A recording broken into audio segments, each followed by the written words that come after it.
Hey everyone, welcome to Scholars in Spotlight. So today's episode we have Özlem Onaran. She is the co-director of the Institute of Political Economy, Governance, Finance and Accountability. She's also the professor of economics. Welcome, Özlem. How are you? Thank you very much. I'm very well. It's Brilliant. a pleasure to be here. Thank you. Thank you. Did I got your name right? If I didn't, Perfect. yeah, Thank you. yeah, perfect. Okay, so you are in this center here at University of Greenwich. You're working on a research which I'm really excited to know the details. I've read a little bit of it, but I would love you to just start maybe from how you came into working here in University of Greenwich, or how did you got to the project, and what does that maybe even mean to you? I have moved to Britain in 2010, and I have worked at two other universities before I came to Greenwich.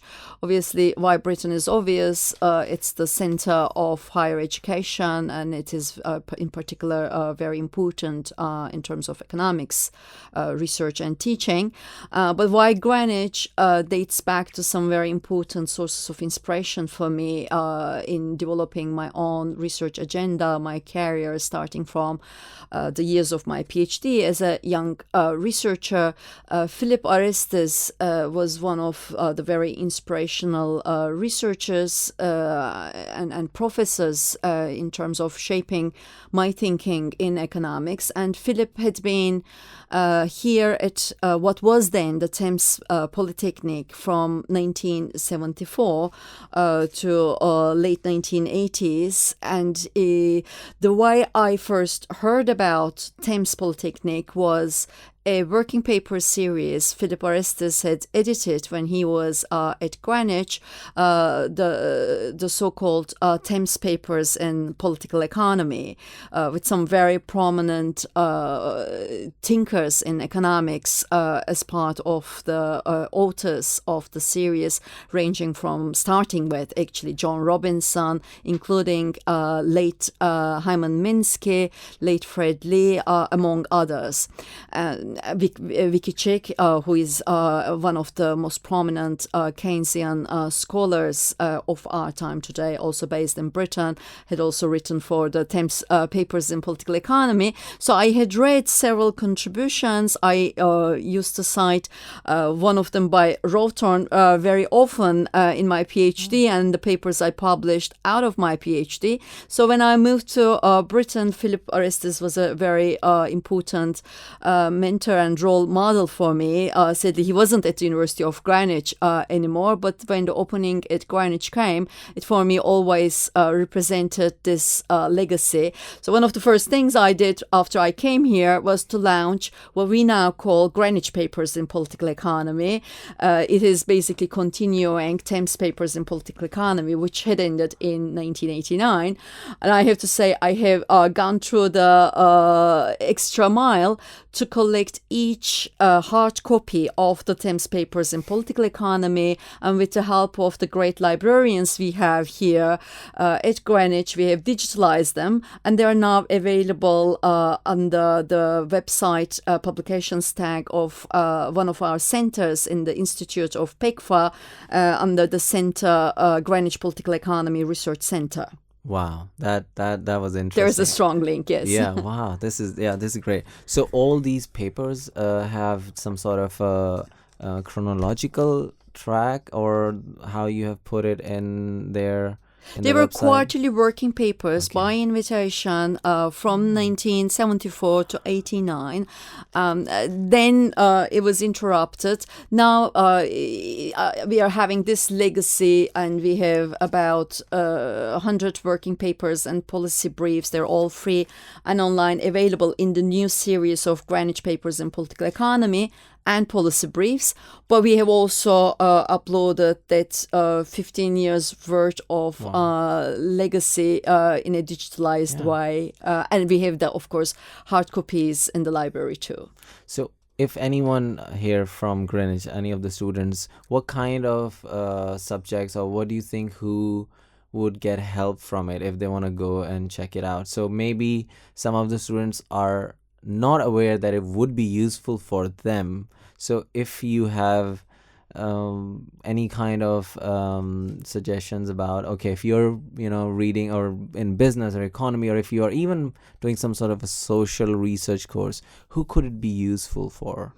Obviously, if they take our economics courses, we teach that stuff. We pride ourselves in teaching a very broad range of economics in the spirit of pluralism in economics in different schools of thought. And we also cover a very broad range of socially relevant questions that are relevant to the real world and lives of people, ranging from inequality to unemployment to finance and society, crises, financial instability. So anyone who is studying with us would be familiar with names like Hyman Minsky, John Robinson, the great founders of contemporary economic theories, or the contemporary economists like Philip Arestis or Vicky Chick. So they would be aware of that literature. Other students who are coming from different disciplines, who are again interested in socially relevant questions that do intersect with economics, if they make a Google search, I'm sure that will come at the top of their list. But the library has itemized these items, and we organize a lot of events at Greenwich that's open to all scholars and all students. When they come, they get interested in what we do, and our website, GPERC, as a center within the Institute of PECFA, is a very well organized website. So hopefully that will be very easy for them to track these resources. Brilliant. So now this project, what is are you calling this research? So if there a title or a name, how did you started this research, and are you working with some other people here in Greenwich? Yes, of course. Both the causes of multiple dimensions of inequalities and the consequences of these inequalities has been a very strong focus point of my research, as well as several colleagues at the Institute of PECFA. And last year we had completed a major research project on the causes of rising inequality with my colleague, Dr. Alex Kushansky, that was funded by the Institute of New Economic Thinking. Again, all our working papers out of that project are now available at the Greenwich Papers in Political Economy, and we try to turn them into also non-technical policy briefs for scholars or policymakers, or simply the citizens who are not familiar with technical economics but who want to understand the findings and policy implications of that research. Currently, we are just about to complete a new research project that's continuing the line of the consequences of rising inequality. That is joint research again with one of my colleagues, Dr. Cem Oyvat at the University of Greenwich, and we have worked together with a former PhD student of us, Dr. Eurydice Fotopoulou, on this project, and this is funded by Rebuilding Macroeconomics Network Plus, that is funded by ESRC, the Economic and Social Research Council of Britain. And in this new research project, we are looking at the effects of three dimensions of inequalities on the macroeconomic performance in the UK. We look at inequality between wages and profits, so the functional income distribution between labor and capital. We look at gender pay and employment gaps between men and women. And we look at also wealth inequality, particularly wealth concentration, thus the rise in the share of the top 1% in total wealth in the UK. So UK has seen a deterioration in terms of falling labor share compared to where it was in 1970s. It has also experienced at the same time, particularly since 1980s, a very steep rise in the concentration of wealth, going back to early days of the post-Second World War era.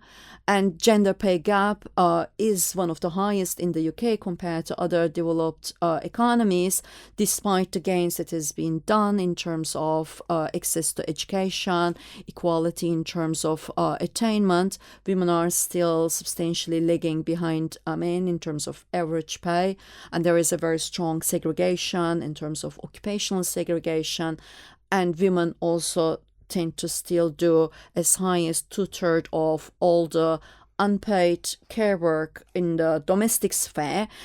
So these inequalities are persisting, and they have an adverse effect on the macroeconomic outcomes in the UK, ranging from output to employment and most importantly, productivity, that is output per hour.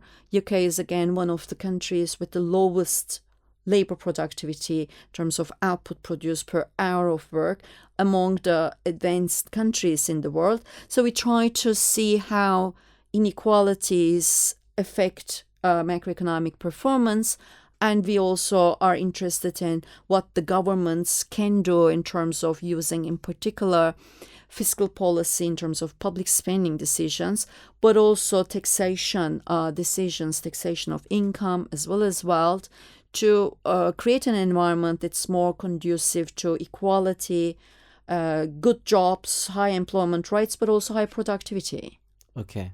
So in the one of the things you mentioned about gender pay gap, are there any further dimensions which you have explored in what are the maybe reasons, or is it just about what the number of average pay gap is? Or in the research, are there also reasons which could then be tackled by whatever policy guidelines you are producing? This research project is in particular about the effects of closing the gender pay and employment gaps, rather than trying to explain why we have these gaps. But obviously we try to come up with a policy mix that will be conducive to closing these gaps. In particular, the results we have show that if we want to seriously solve the UK's inequality problem, ecological sustainability problem, and productivity puzzle, we need to invest in the care economy and the green economy. And of course, the question then is, how is the government going to fund such investment? And the conclusion we have is taxation of not just income, but in particular wealth, offers a sustainable, viable policy solution to fund a massive mobilization of public investment in the care economy and the green economy. So in particular, we present a policy alternative to increase public investment in what we call social infrastructure. That's what we call the purple economy or the care economy, as well as the physical infrastructure, in particular in the green economy, mixed with creating decent jobs and creating labor market institutions that are conducive to rising wages of both women and men, with an aim to close gender pay gaps, but in the fashion of an upward convergence between men and women, with wages of both types of workers increasing, mixed with a progressive taxation of income as well as wealth. So, one of the things you mentioned is the green economy and care economy. If you could explain it a little bit about green economy and also give a definition. I think the social economy is the term which you used, a purple economy, and that is about certain types of jobs which you can invest in, if I get it right, and that could help build this social infrastructure from the point of view of individuals and also through gender, who are actually going through, you can imagine, this disparity. But it would be really useful, I think, for me to understand. Yeah.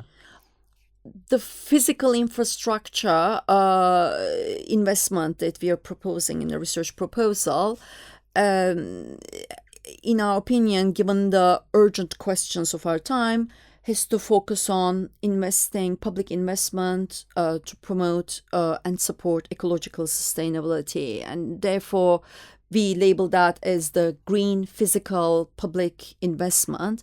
And the key areas of priority here is a massive mobilization of public investment in renewable energy, in public transport, and also in areas such as housing, with an aim to build zero energy houses and also insulate the existing housing stock to contribute to a zero carbon, a zero emission economy at the earliest convenience. And I think the private sector will only follow suit if the public sector first paves the way in terms of leading these key investments. And if the urgency is to cut emissions substantially by 2030, there has to be large amounts invested here and not left to speculative motives or too little too late to come from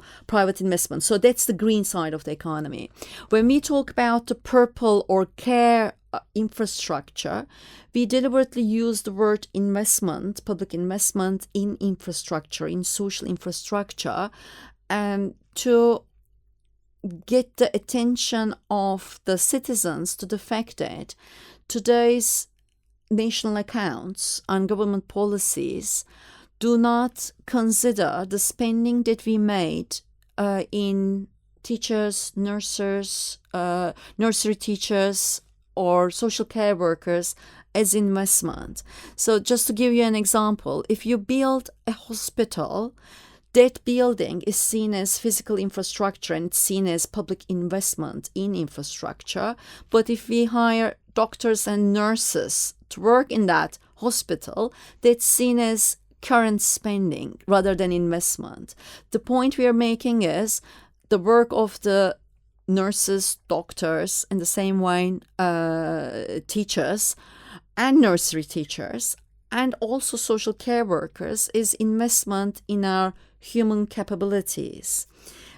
People don't become productive if they are not cared for adequately, and this care provision is not happening if there is not sufficient public provision of these social services of health, social care, education, and childcare. So therefore we are coining a new terminology here, building on decades of work of women's organizations, in particular in the UK, such as the Women's Budget Group, who emphasize the investment nature of this caring labor. And we are saying the public sector has to hire more teachers, more nurses, more nursery teachers, more also social care workers, and pay them a higher wage adequate with the value they contribute to the society, because this is investment in our social fabric, this is investment in the labor force, this is investment in the future of the children. It's well proven that one of the most important contributions to the cognitive capacity of people is happening at the very early childhood education years. So the role of nursery teachers is actually very important, but they are often the ones who are at the very bottom of the pay scale. Equally, you could say social care workers are dealing with elderly people. So this is not something that's going to contribute in the same way as a teacher or a nurse or a doctor or a nursery teacher would contribute to productivity in the future. But people need to be cared for. And if we don't provide that infrastructure publicly, people are being cared by women in the domestic sphere, unpaid, by the invisible labor of women. So if we give the women the choice to participate in the labor force, if they choose to do so, by providing these care services as decent, high quality, well paid public sector services, then actually those women who are doing that otherwise invisible and unpaid may be equal partners in our community and economy, and that will automatically increase the productivity of our economy too. But also from a social fabric perspective, this is investment in our social fabric. If we know that in old age there's adequate provision of care, we will all be more confident, more creative, more innovative workers. So investing in social care workers as well as nursery teachers is actually what we label in this project as social care infrastructure. And the color purple comes from the color of feminism. Oh, brilliant, brilliant. I love it that you have joined somehow eco economy and also what a traditional economics is about. It's a ecosystem of different market forces which are working with the society, and then also, of course, in nature we have another our natural ecosystem. But it's great that you have both of these sides somehow together, so to make it not somehow separated from the bigger picture. So it's truly a really good approach in macroeconomics.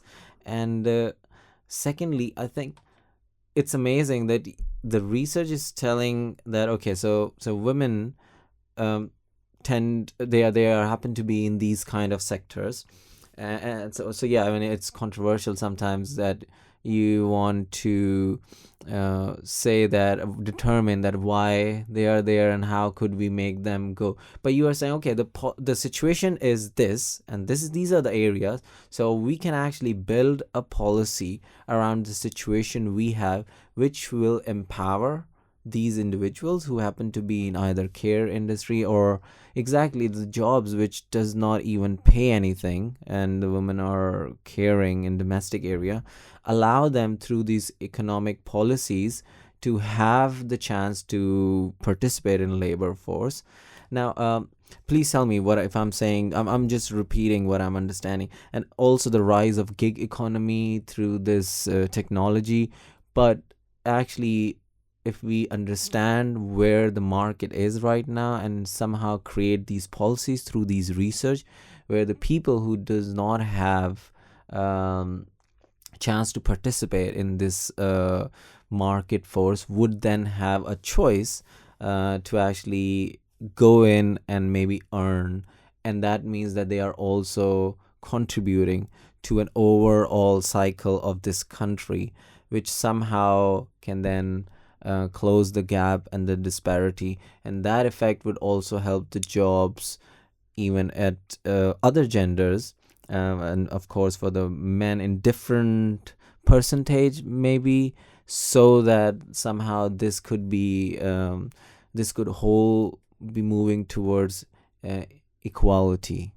Please, yeah, just Yes, of course. I mean, this investing in not just physical but also social infrastructure is first of all conducive to productivity. That's good for the economy. I'm not hesitating for a moment to make the economic case for the importance of investing in the care economy. Hence, this is why we have the confidence to call it infrastructure. It has a positive effect on aggregate output, but as you say, we want to move in terms of the objectives of economic policy making from increasing gross domestic product or output towards increasing the well-being of people in terms of creating high numbers of good jobs that pay well and that are equalizing, that are decreasing gender pay gaps, gender employment gaps, and also the concentration of wealth. So if you think about, of course, where we are currently, the more the government invests in the care economy, given the existing social norms that determine the existing occupational segregation, there will be a lot of new jobs created that will be taken up by women in these health, social care, education, and childcare sectors. Now, however, we are also at the same time saying these have to be valued jobs in accordance with their contribution to our social well-being, as opposed to the low-paid jobs there now. That will be a channel through which social norms and occupational segregation accordingly will be changing in time. If you create well-paid jobs in the care economy, men will start thinking these are really the jobs they will aspire for. And the way to, of course, increase the pay rates in these sectors is also to create career pathways. I often think it's a terribly highly skilled job to take care of children, but we often don't offer enough education and career pathways in this very important valued sector. I often ask people, what do you value more, your money or your child? Well, to work in a bank as a banker, we are getting people who are nuclear scientists, physicists, who have a PhD in economics, whereas to work as a nursery teacher, we are requiring much fewer years of schooling. The way to value these jobs is also to offer career pathways and education pathways, along with which we can also offer an improvement in pay scales. Once this is valued adequately, these will not become jobs where only we see women concentrating. So purple jobs are jobs that will, in a way, revalue the care economy, free women from providing care in an unpaid fashion at home because there's not adequate provision of care, but also it will be jobs where we will redistribute care work both in the paid and unpaid sector, meaning in the paid care work, men will aspire to do these jobs because they will be high-paid jobs for highly educated people. And obviously, as we provide this care infrastructure adequately, there will be a reduction in the unpaid requirement we do at home. There will always be, however, some unpaid work we will need, and there the idea is to change the social norms such that both men and women do some care for our children and for our elderly, for our disabled loved ones in an equal standing. And there is a lot to think about labor market policies that will be conducive to one of the other economists who has inspired me so much, what Diane Elson had called, we need to recognize that there is unpaid care. We need to reduce the unpaid care by publicly providing some care infrastructure, and we need to redistribute that care work both in the unpaid private domestic sphere but also in the paid publicly provided sphere. So this is how such a policy mix would contribute to improving gender equality in terms of both pay and employment between men and women. So although we are not explaining the causes of the existing gender pay gap and occupational segregation, the policies are offering channels through which we are able to close such gaps. Yeah, brilliant. So it's interesting that many of the research centers working on or researching on the future of jobs or future of work, they also talk that one of the most hopeful scenario or the one of the scenarios which they look is care economy, as humans would then go into these care jobs because most of the jobs, I mean, of course, it's a future scenario. Who can predict future? But that's just one of the things which they are mentioning, that let's say algorithm and artificial intelligence or robotics can take so many jobs. But one of the jobs which actually might be very feasible is the physical touch, caring and emotions, which still humans are more viable, even if we want to look at from a very pragmatic point of view. It's hard to build robots which are touch and caring, so it's better to just have, but humans actually do enjoy it. And as you mentioned with teaching, I mean, that's all what we have is our next generation to then take over. And when we are putting less care or less investment into that, I think it's a beautiful point which you are mentioning. I haven't read the policy brief in detail, but just listening to you right now, it does make a lot of sense. But there are a lot of numbers where you mentioning about the policy mix is there anything, is one of the numbers where GDP increases by 11%, but whatever the numbers are, is there any, do you think, is there any point or maybe a brief way of explaining what those number actually means, how they're coming from? Okay, so we are offering a particular policy mix a government can implement every year with some very gradual steps. So the idea is to increase the public spending in social purple care infrastructure in education, childcare, health and social care by 1 percentage point as a ratio to the size of the economy, the national pie, national income pie, or the gross domestic product. At the same time, increase the public physical green investment by, again, 1 percentage point as a ratio to the gross domestic product of the economy, and have this upward convergence in the wage rates of women by increasing women's hourly wage rate by 2% after controlling for inflation in real terms, and men's wage rate by 1%. And of course, we are trying to make an economic case that this is a viable policy mix. So we are saying, let's create also some tax revenues by increasing certain types of tax rates, in particular the tax rate on wealth. We propose to increase by 1 percentage point and increase the profit income tax rate. At the same time, decrease the tax burden on labor by 1 percentage point. Mind you, the tax rate on wealth in Britain at the moment is less than 1 percentage point. When you increase it by another percentage point, this is equivalent to doubling it. That might strike you as a very large increase. However, I wish to emphasize that before 1980, the tax rate on wealth in Britain was about 2%. So we are saying, let's try to recover this fall in the tax rate on wealth, which is one of the core reasons in the rise in wealth inequality in this country and the concentration of wealth in the hands of a very small 1% at the top. So if you implement all these policies, output of the economy is increasing, the first thing.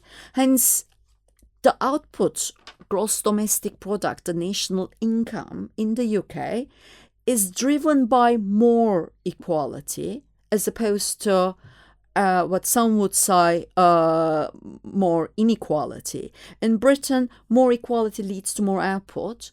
Higher wage rates leads to more output. And higher gender equality leads to more output. Hence, output is wage-led. And it is also at the same time gender equality-led. That's a new term we have coined. And combining this wage-led output and gender equality-led output, overall we said output is equality-led in Britain. UK develops with more equality, not with rising inequality. So what does that mean in terms of concrete numbers?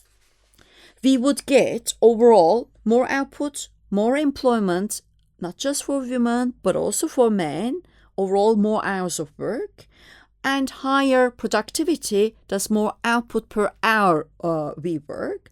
So the gross domestic product, our national income pie, will increase as an outcome of this policy mix by 11%. That's a massive increase. Women's employment will increase in terms of hours of work by 10%. Men's employment will also increase by 6%, still very substantial. And in terms of the effect on the public purse, public budget, if anything, public debt as a ratio to our national income or gross domestic product will decrease. So the government is making a investment mobilization in both the care and green economy, but still public debt as a ratio to our income is decreasing by 10 percentage point. One of the reasons behind it is, of course, our gross domestic product is increasing with more equality, but it's also the effect that comes from public investment in social and physical infrastructure that is creating demand for businesses and increasing gross domestic product. This is contributing to creating more tax revenues. On top of it, if we slightly increase tax rates in a progressive way, meaning ask people with a higher ability to contribute just a little bit more, and maybe along with that decrease the tax burden on those who can least afford. As a mix, we are having more tax revenues. So despite higher public spending, public debt as a ratio to GDP is improving in the sense that it's decreasing by a massive, again, 10 percentage point. So in a way, the policy mix is a win-win in terms of social, ecological, as well as economic sustainability. Brilliant, brilliant. It's like your intentions are based on these very positive concerns for the society, and you have this brilliant knowledge of various factors of economics, and you're moving the sliders up and down, and there are nearly hundreds of sliders maybe. And I mean, then yes, the output you're mentioning. So I guess that's what I mean. Anyone who's listening and wants to do economics, I think that's it. You can actually, be aware of what kind of intentions you bring in to this subject, and I think this is a very real, measurable change which could be brought into our society through our policies. But yeah, I mean, is there anything else would you like to add to the results? Yeah, I think what you said is very right, that economics isn't rocket science, and we have concrete tools in our toolkit to address multiple crises in terms of political voice, discontent with politics, social outcomes, ecological crisis, as well as economic and financial stability or instability, for that matter, of our economy.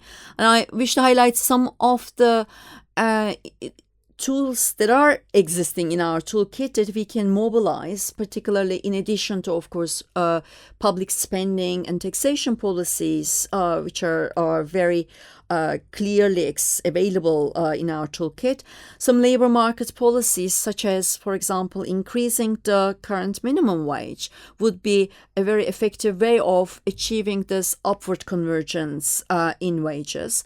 Also giving more collective voice to working people through increasing the coverage of collective bargaining, giving more voice to the representatives of working people, to trade unions in wage negotiations, are tools that will help this upward convergence.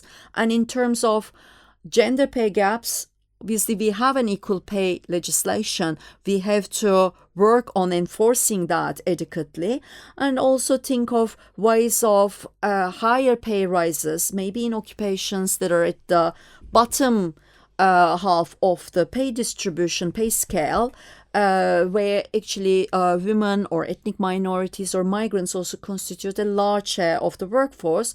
All these labor market policies that we know already would have a very strong effect on not just output, but also productivity. And if we mix them, combine them with a public investment mobilization, those increases in output and productivity can go along with creating also more work. Now, I know it's a lot of information here, but for people who want to know more about this, we have organized a conference on the 14th of October at Greenwich.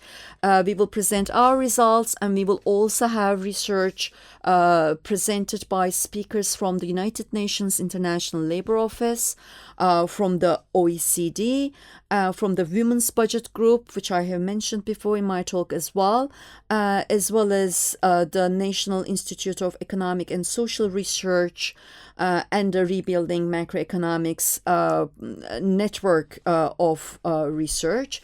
And of course, we have, as I said before, our results available on our website in the form of policy brief for those who are not economists. It's accessible to every citizen, even if they haven't done any formal training in economics. Also, there is the technical report for those who are interested in the model, the theoretical novelty behind it, and the empirical analysis behind it. And we are always very happy to discuss with all interested parties, be it citizens, businesses, trade unions, or researchers, or policymakers and politicians.